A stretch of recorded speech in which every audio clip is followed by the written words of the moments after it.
definitely intend on doing a best songs of the year list for 2025.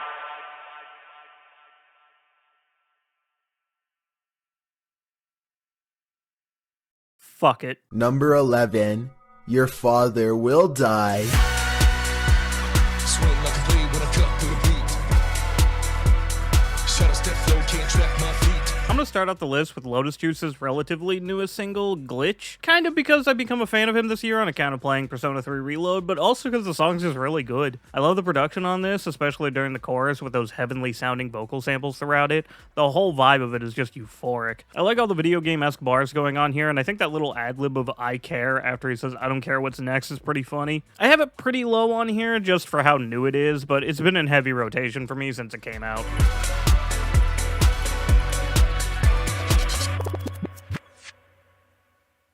Number 10, Nightmare Alley.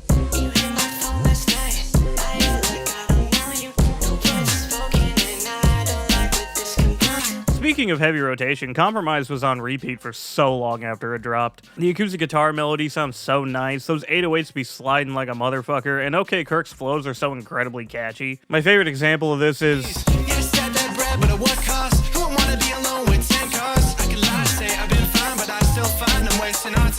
And of course, I love the chorus, especially during the I don't feel a thing lines. It's a fun, short, catchy song that I always have fun listening to.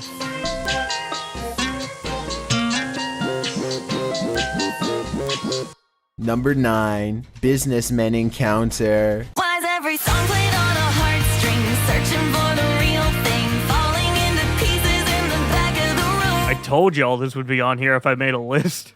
There's nothing else I could say about this song that I didn't already say in my review, so just go watch that. This is still the relatable, catchy bop that it was several months ago. But I'll still play it on a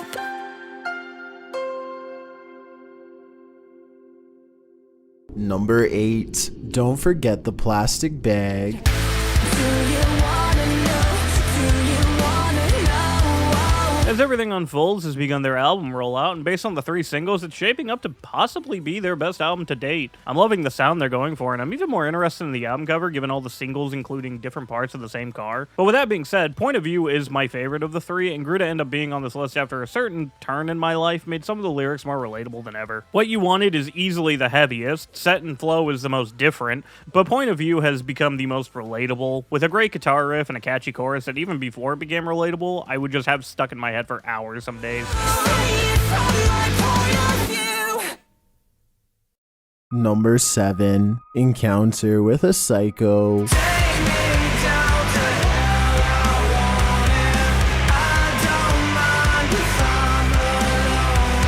It took me way too long to finally get around to listening to Sick to Death of Everything, and I think I've mostly heard it just because I threw the whole album into my Tropic Gold playlist, so I had more songs to listen to when I was on my little kick of them one day. And then several months later, A Place Called Euphoria just stuck out to me the most out of everything, with that heavy-ass chorus, that pumping drum and bass during the first verse, and Jacob's flow and delivery throughout it all. It immediately stuck out as a capital B banger. But then I fell in love with the song even more when I read through the lyrics and realized that the writing is in this like robotic person become a computer perspective, and to be honest, I just kind of relate to that. And also, I like it more because I've been writing a song in a similar style as well. The verses, the chorus, the bridge, it's all a mood. I also like how weird the outro sounds with that soft singing acoustic guitar all in mono and sounding like it's being run through a chorus or a flanger effect. Such a strange way to end a heavy song like this, and I respect that. And look, I'm aware that this was a single released last year, but it was in December, so I can kind of make a bit of an excuse. And also, I just straight up never heard it until the album released this year, so fuck you, this is my list, I can do whatever I want.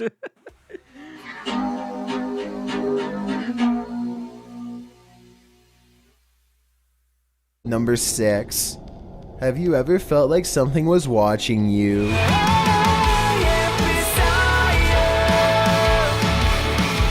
First off, shout out to The Haunting for only releasing 3 singles for their album. That is goat shit. While I've loved the album from the few listens I've given it, I don't know if I could have a strong stance with putting any of the deep cuts onto the list, but I very much can with putting the third and last single on here, the title track. It's got that classic The Haunting feel to it with those great guitars, slightly ghostly feel, especially with that synth line.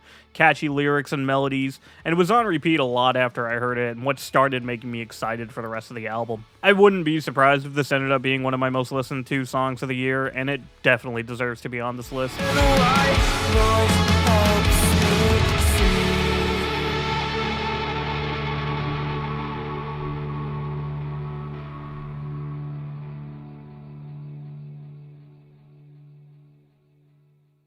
Number 5, a large rap.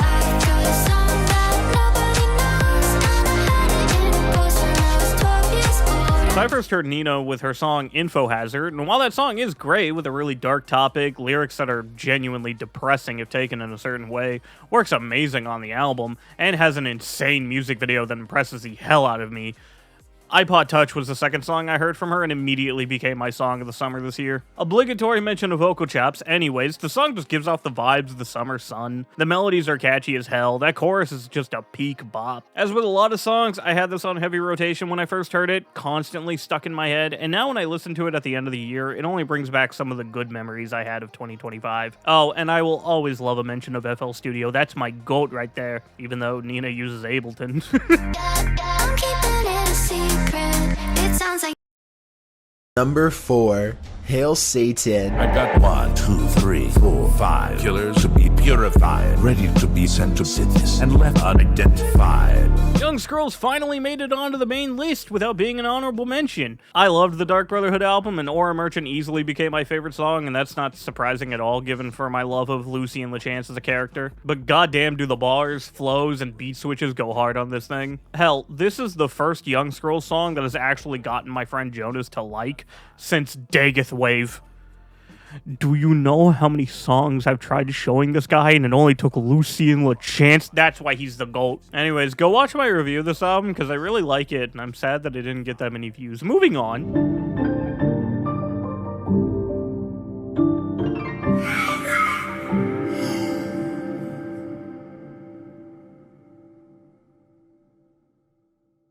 Number 3, I Don't Like You. I could keep you close, but I couldn't keep you here.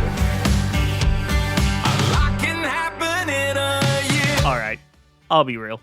If I were to pick one of the Shinedown singles from this year in terms of replayability and in tune with my own tastes, it'd probably be Dance Kid Dance for it being the heaviest out of the 4. I thought 365 was alright when it came out, just the usual pop sound this band has been doing for the last decade, but still way better than anything off of Planet Zero in my opinion. But this song immediately put itself on this list and shot up way high when I heard it one morning and the lyrics about losing someone, wanting to bring them back, and a lot could happen in a year made me think about 2021 and losing both my first ever cat as well as my papa.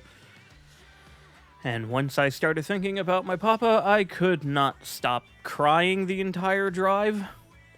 Something about the song just hit me that hard, and I'm honestly a little scared to ever re-listen to it because even just reading the lyrics will start getting me emotional.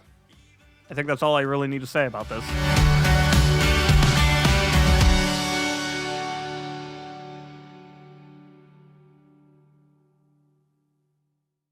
Number 2, Strange Behavior. All things considered, let's be specific.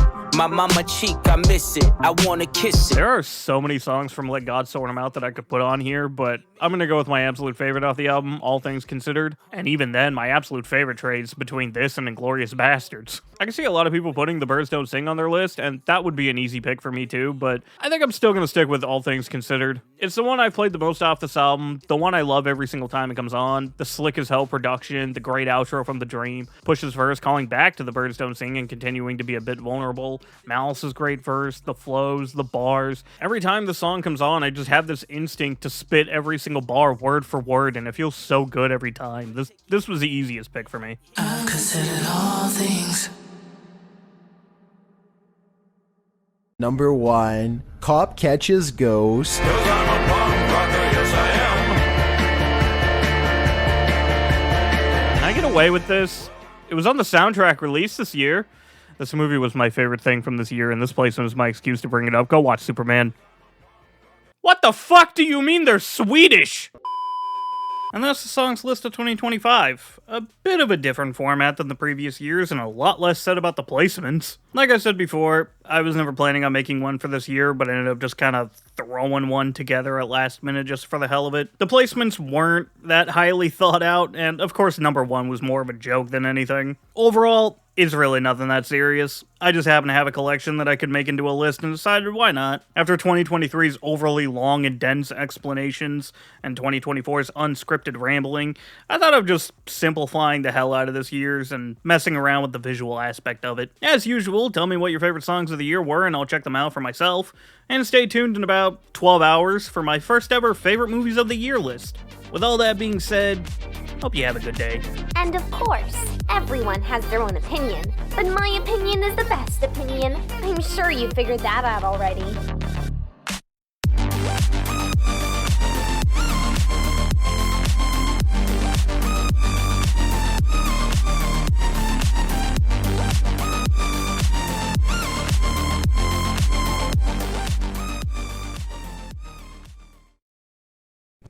Subscribe and please